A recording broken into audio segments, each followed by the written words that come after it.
Hello and welcome. This is Gigi, and this is a special full moon reading for my beautiful Virgos. And this is for the full moon lunar eclipse that will take place in Leo. And as I'm doing this reading on the 10th of February, I think the full moon will take place tomorrow, depending on where you're located.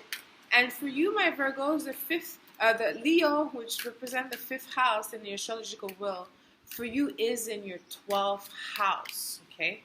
The 12th house is the last house before you. So Leos are the last sign before you. They're next to you, okay? The 12th house is all about foreign place, foreign travel. It's about isolation. It's about hospital. It's about prison. That's the negative side of the 12th house. The positive side is about dreams. It's about hidden skills and abilities. It's about psychic abilities. It's about spirituality. It's about release. It's about intuition and all of that good things. It's not about basically the 12 houses. It's not about the material world. It's quite the opposite. It's about the spiritual life. That's why it's a 12th house, which is, again, it's the 12. We have 12 sign of the astrological wheel, okay, of the zodiac. So the 12th house is always the last one, okay? So for you, it's Leo. Having a lunar eclipse in the 12th house is definitely life changing, okay? Now this energy, you could see it unfolding the next few hours. You could see it unfolding the next few days, few weeks, and the next few months. It could take some time, okay? But it's definitely something special because the 12th house, like I said, is the house of release where you let go. It's a karmic placement, okay? Because it's the last placement of the soul. This is where we go to die. After 12, there's nothing else. So with that, having a moon in that area of life, especially in a fiery Leo, there's a lot of energy that's karmic for you, okay? What I'm going to do for you, my beautiful Virgos, is I will pull two cards from my Morgan Greer deck, which is this deck here, Morgan Greer. Oh, whoops, this is better. I think I bought it when I was in Asia. Anyways, a long time ago.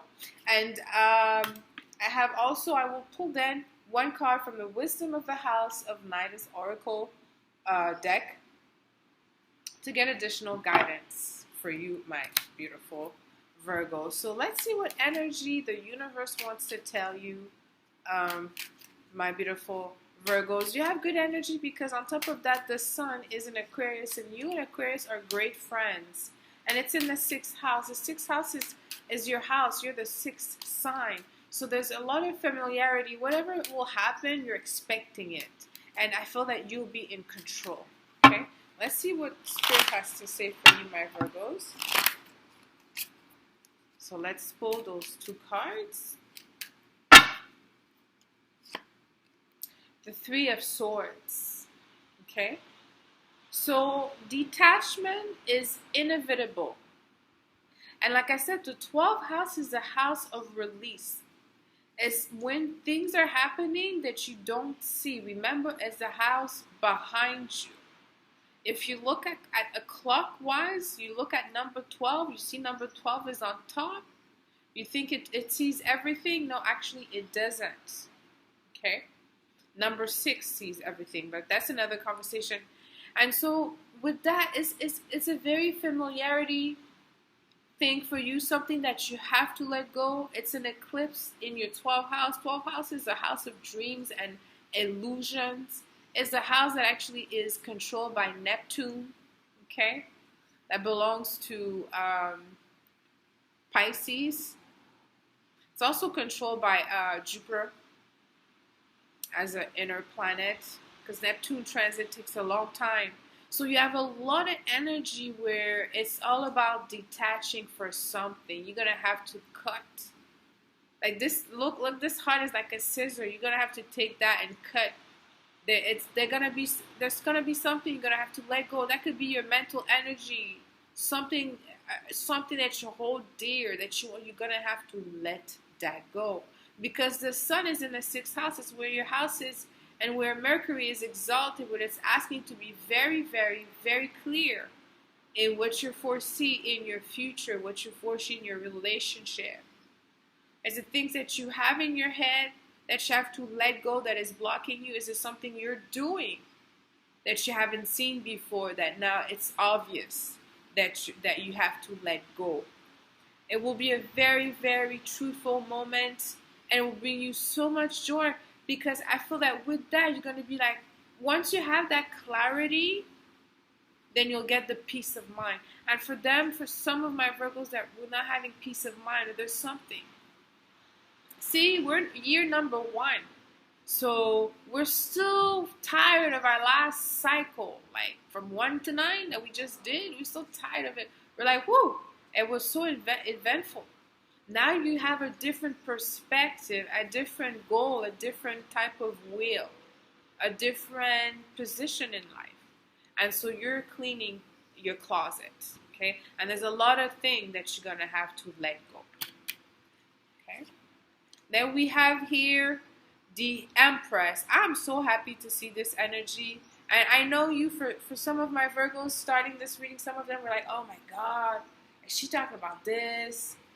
Already pessimist. See, realistic doesn't mean to be pessimist. Your desire, you don't have to let them go all completely. No, you just have to find a rational. Sometimes my Virgo could be lost in their mind, and they're the worst. When that happened, them in Aquarius spend so much time in their head, like really too much.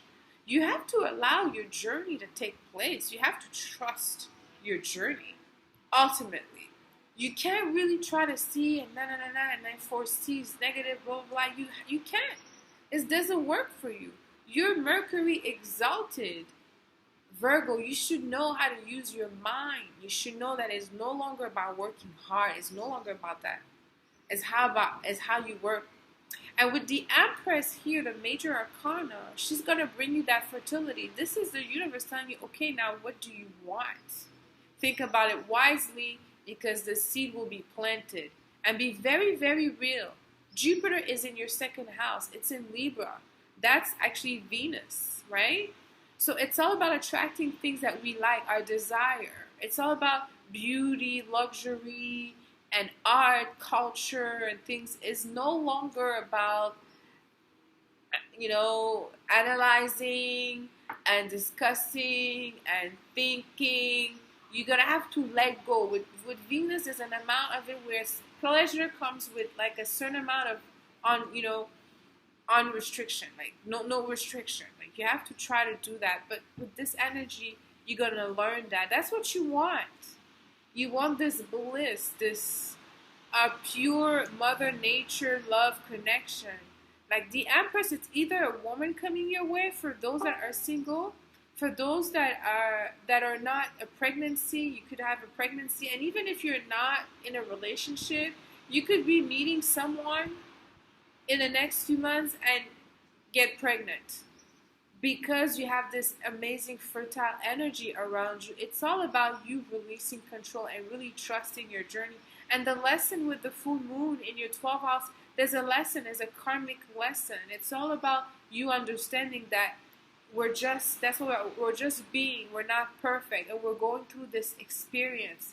And the experience is not just map out. Yes, part of it is our free will. Part of it is just life. Okay? And let me pull one card from this deck for you, my Virgos, and see messages from Spirit. I'll take one card from this deck, and look in the booklet for the description. This is a new deck, so I'm going to get to learn the deck at the same time. Not used to use oracle cards either.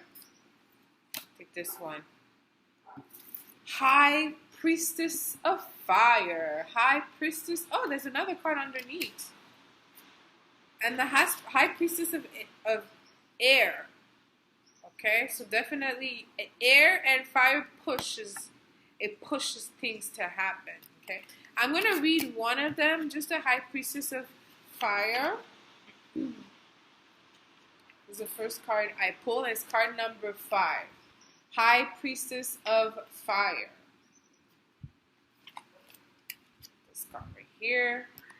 And it says, my child, you have chosen the symbol of the vampire. High Priestess of Fire, the goddess of creativity and passion. Just like the Empress, yes, she is the goddess of creativity and passion. Live your life with a lot of passion now. You're forced to be passionate about life and the things that maybe sometimes you think that could be just not feasible. Maybe look at them. Not feasible, I shouldn't say that, but maybe sometimes when we spend a lot of time in our mind, we expend too far. And that uses time that we could use on making things happening, on manifesting our desires. Okay, but on that, I'm going to end this reading here for you, my beautiful Virgos. Let me know how this resonated with you. Leave me comments. Until next time, send you lots of kisses. I love you.